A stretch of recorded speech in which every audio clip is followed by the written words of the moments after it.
Hi everyone, my name is Amber, welcome back to my channel. This is my October TBR. So I am doing a few different projects in October. So this TBR isn't final in that I am probably going to be adding to it and reading a few other different things. These are some books that I definitely want to try to get to because I think it's going to help me mix things up a little bit. I've tried to pick a mixture of different genres. The only genre I don't have here is fantasy, so I may pick up another couple of fantasy books at the end of this video depending on what kind of vibe I'm feeling. I don't have any plans for October, so I'm hoping it's going to be a really chill month full of reading. The 24-hour readathon is coming up in October, so I'm hoping that's going to be a lot of fun. I really enjoy doing that every year. Without further ado, let me show you the books that I'm planning on reading. The first book that I want to read in October is Leech. So I actually want to read a few different horror books in October, and this one is one that I received last year as a birthday present and I just didn't get to, but now October's coming up, it's the perfect time to read it because it's spooky season, so I'm looking forward to giving this one a go finally. So I don't really know loads about it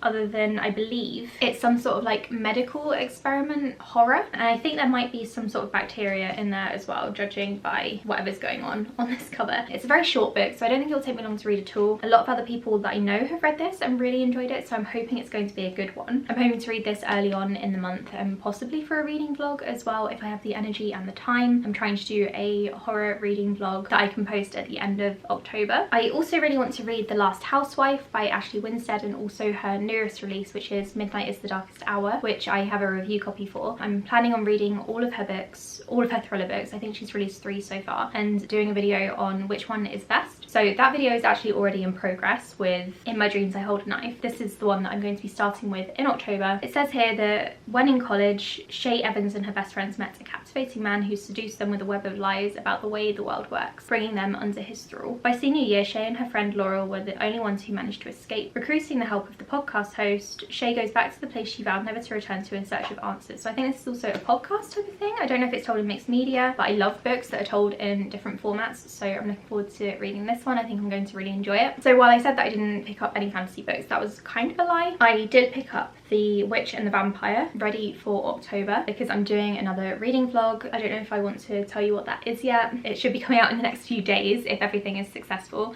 maybe in a couple of weeks depending on how long I need. But this one I believe is a queer fantasy book about a witch and a vampire. I really like this cover actually, and I've read a book by this author before and it was a dystopian YA book, and I think this is adult. It says here that it's a queer Rapunzel retelling where a witch and a vampire who trust no one but themselves must journey together through a cursed forest with danger at every turn. So I think this is going to be a really interesting one to read in October. I'm hoping for some like gothic-y sort of vibes, and I hope it's going to be good because I felt like amongst those books I would need something a little bit different, a different genre. I'm also going to pick up Part of Your World in October.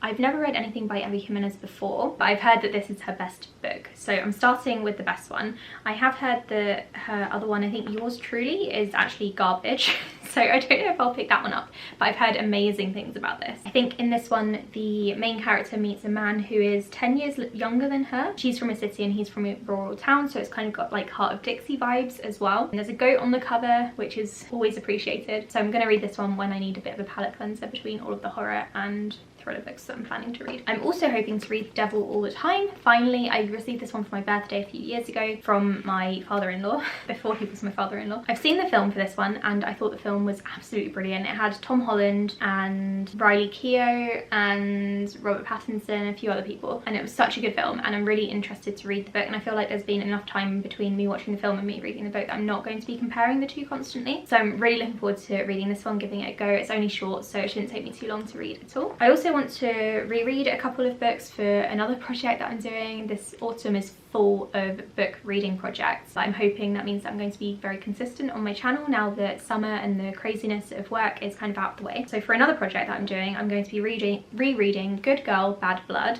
and As Good as Dead, the second and third books in the A Good Girl's Guide to Murder series. I love this series so much. The first book is definitely my favourite. I gave that 5 stars. I gave this one 4 stars when I first read it, and I gave this one 3.5 I think, because it just threw me. This one is weird, but I'm hoping upon a reread I'm going to enjoy these even more and love them. So I'm planning on doing a couple of things with this reading project, which I don't think will be out until November I think, but I'm going to be, because these books are set in the county that I live in, I'm going to be taking you around and showing you the places that are featured in these books in a reading vlog, and then I'm also going to be doing recaps on my channel because I want to bring my website recaptions over to Booktube because I really enjoy doing book recaps.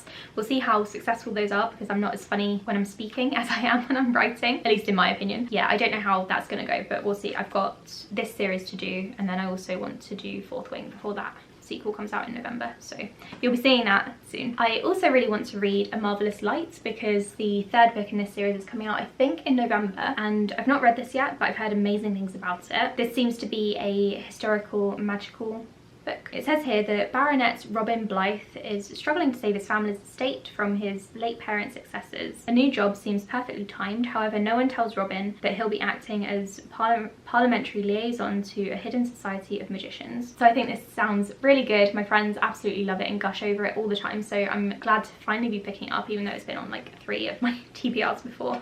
But now I have motivation to read it because I do need to recap this and the second one before the third one comes out. I also really want to read Migrations. This is futuristic, not apocalyptic, but like Sci-Fi, I would say, and it's about a main character who lives in a world where the sea levels have risen and she is following the migration of these rare birds. I really enjoy climate fiction because it's something that I'm very passionate about. Environmentalism and saving the planet is something I think we should all be quite passionate about. It's quite important, so I'm looking forward to giving this one a go. It's a very short book, but the writing is very small, so it may take me longer than I anticipate to read, but I know some people who have loved this, and also her other book, which is And Once There Were Wolves or something like that, so I'm looking forward to giving this one a go. Another change of pace, I'm hoping to read Twisted Love by Anna Huang. So this one is a TikTok romance book. I don't know anything about it. I don't really want to. I don't think I'm going to enjoy this, but I do need to recap it for recaptains because I said that I would. So I'm going into this one with very, very low expectations. My expectations are like on the floor, but maybe I'll enjoy it. Maybe. It says here that the main character, Alex Volkov, is a devil blessed with the face of an angel and cursed with a past he can't escape, which is about what I expect from a romance book like this, but I don't know, we'll see. It's a whole series, so maybe I'll love it and I'll marathon the entire thing.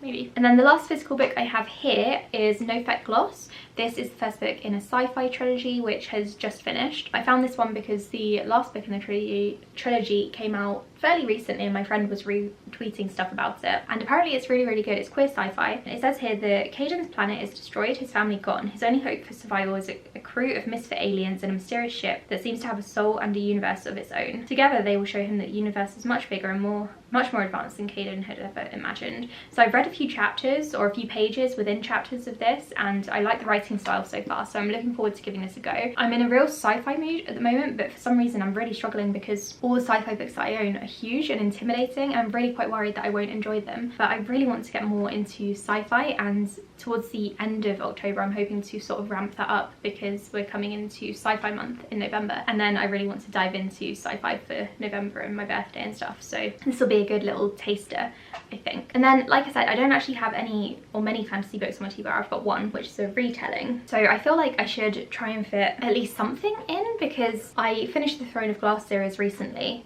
I'll talk about that in my September wrap up, and I really enjoyed it and I've really missed reading fantasy books, so I need to figure out which ones I can fit on my TBR that aren't too intimidating. Okay, so I've picked out a few options. Actually, I'm just gonna grab one more. These are ones that I know very little about for the most part, but I have a feeling they'll be really easy reads. So first of all, I have These Violent Delights. This one is a Romeo and Juliet retelling set in Shanghai, I think, in 1926, and there has been so much hype surrounding this, and I really hope that I enjoy it. I found this in the charity shop for £1 or $1 like 40 or something it is now, so really, really cheap. So I think this will be a really easy YA read for me to get into when I'm really in the mood for fantasy, and because it's only the start of a duology, it's not going to be too difficult for me to finish off if I do really enjoy it. I also really want to pick up Fireborn, which is a book about dragons. After reading Fourth Wing, I'm really in the mood for some dragons right now. This is the first in a trilogy, I think, and I've heard really good things about it from the people who have read it, although not many people have.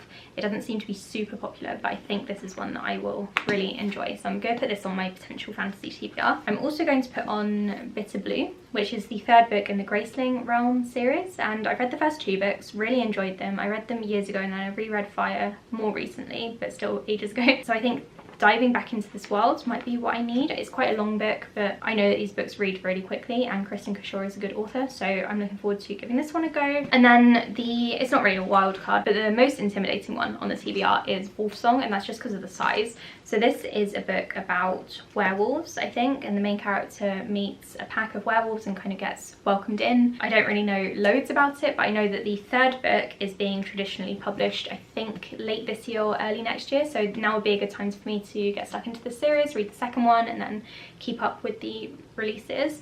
I know that I can read all of these in ebook format because they are previously self-published, but I kind of want to read the physical versions as they come out. Yeah, I'll add this to the maybe TBR as well. So that's my entire October TBR. I tried to choose a mixture of genres, like I said, but I am leaning towards thrillers and horror books and gothic-y sort of books this month. Let me know in the comments below what you'll be reading in October. If you've read any of these, let me know what you thought of them. I'd love to know. Wish me luck with all of my projects. You'll start seeing some of them soon. Like I said, one of them should reveal itself when a video comes out at the end of this week, I think. Fingers crossed, otherwise it will be next week. I'm not gonna kind of promise anything for sure. Otherwise, have a lovely October, and I'll speak to you again in a few days. Bye.